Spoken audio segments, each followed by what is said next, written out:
ಇಂದು ನಮ್ಮ ಶಾಲೆಯಲ್ಲಿ ಪುರಿ ಜಗನ್ನಾಥಯನ್ನು ಮಾಡುತ್ತಿದ್ದೇವೆ. ಈ ದೇವರಿ ಜಗನ್ನಾಥದಲ್ಲಿ ಇಂದ್ರದ್ಯುಮ್ನ ಎಂಬ ರಾಜ ಕಟ್ಟಿಸಿದ್ದು. ಆನೇಕಲ್ನಲ್ಲಿ ಇರುವ ಕಿಡ್ಜಿ ಪ್ರೀ ಸ್ಕೂಲ್ ಆಡಳಿತ ಮಂಡಳಿಯ ವತಿಯಿಂದ ಪೂರಿ ಜಗನ್ನಾಥ ರಥಯಾತ್ರೆ ಮಕ್ಕಳಲ್ಲಿ ದೈವ ಭಕ್ತಿ ತುಂಬುವ ಸಲುವಾಗಿ ಈ ರಥಯಾತ್ರೆ ಕಾರ್ಯಕ್ರಮ ಆಯೋಜನೆ ಮಾಡಲಾಗಿತ್ತು. ಈ ಒಂದು ರಥಯಾತ್ರೆಯಲ್ಲಿ ಮಕ್ಕಳೊಂದಿಗೆ ಶಿಕ್ಷಕರು ಭಾಗವಹಿಸಿದ್ರು.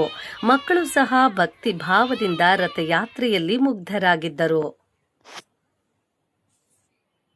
Yes. So good morning everyone. So today we are celebrated Ratha Yatra in our school.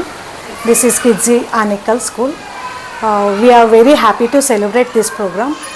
Actually this is originated from the Orissa. Here we are very happy to celebrate this program. We are all enjoy and teachers are very cooperative to make this Ratha Yatra. We are celebrated in our kids' school Puri Jagannath Rath Yatra. It's come very beautiful and divine. We are happy to celebrate Rath Yatra today. ನಮ್ಮ ಶಾಲೆಯಲ್ಲಿ ಪುರಿ ಜಗನ್ನಾಥನ ರಥಯಾತ್ರೆಯನ್ನು ಮಾಡುತ್ತಿದ್ದೇವೆ. ಈ ದೇವಸ್ಥಾನವನ್ನು ಪುರಿ ಜಗನ್ನಾಥದಲ್ಲಿ ಇಂದ್ರದ್ಯುಮ್ನ ಎಂಬ ರಾಜ ಕಟ್ಟಿಸಿದ್ದು. So ಇಲ್ಲಿ ಕಟ್ಟಿಸಿದಾದ್ಮೇಲೆ ಅವರು ಏನು ಮಾಡ್ತಾರೆ, ನನಗೆ ನನ್ನ ಅವರು ಶ್ರೀಕೃಷ್ಣ ಬಂದು ಬೇಡ್ಕೊಂಡಾಗ ನನಗೆ ಮಕ್ಕಳೇ ಆಗಬಾರ್ದು ಅಂತ ಕೇಳ್ಕೊಳ್ತಾರೆ.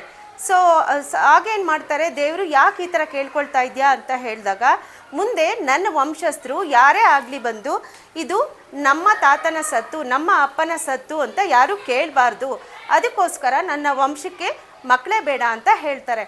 ಬಟ್ ಆದರೆ ಅವ್ರ ತಾಯಿ ಆ ರಾಜನ ಹೆಂಡತಿಗೆ ಮಕ್ಕಳೇ ಇಲ್ವಲ್ಲ ಅನ್ನೋ ತುಂಬ ನೋವು ಸ್ಟಾರ್ಟ್ ಆಗುತ್ತೆ. ಆಗ ಶ್ರೀಕೃಷ್ಣನೇ ಬಂದು ಏನು ಹೇಳ್ತಾನೆ ಅಂದರೆ, ಪ್ರತಿ ವರ್ಷ ಸಹ ನಾನು ಕೃಷ್ಣ ಮತ್ತು ನಮ್ಮ ತಂಗಿ ಸುಭದ್ರ ಮತ್ತು ಬಲರಾಮ ಮೂವರು ಸಹ ಬಂದು ಅವರು ಕಟ್ಟಿಸಿದಂಥ ರಾಜ ಇದ್ದಂಥ ಸ್ಥಳಕ್ಕೆ ದೇವಸ್ಥಾನದಿಂದ ಹೋಗಿ ಅವರಿದ್ದಂಥ ಸ್ಥಳದಲ್ಲಿ ಇದ್ದು ಅಷ್ಟು ದಿನಾನು ರಥಯಾತ್ರೆ ಪೂಜೆ ಎಲ್ಲ ಮುಗಿಸ್ಕೊಂಡು ಮತ್ತೆ ಅವರ ಸ್ಥಾನಕ್ಕೆ ಬರ್ತಾರೆ.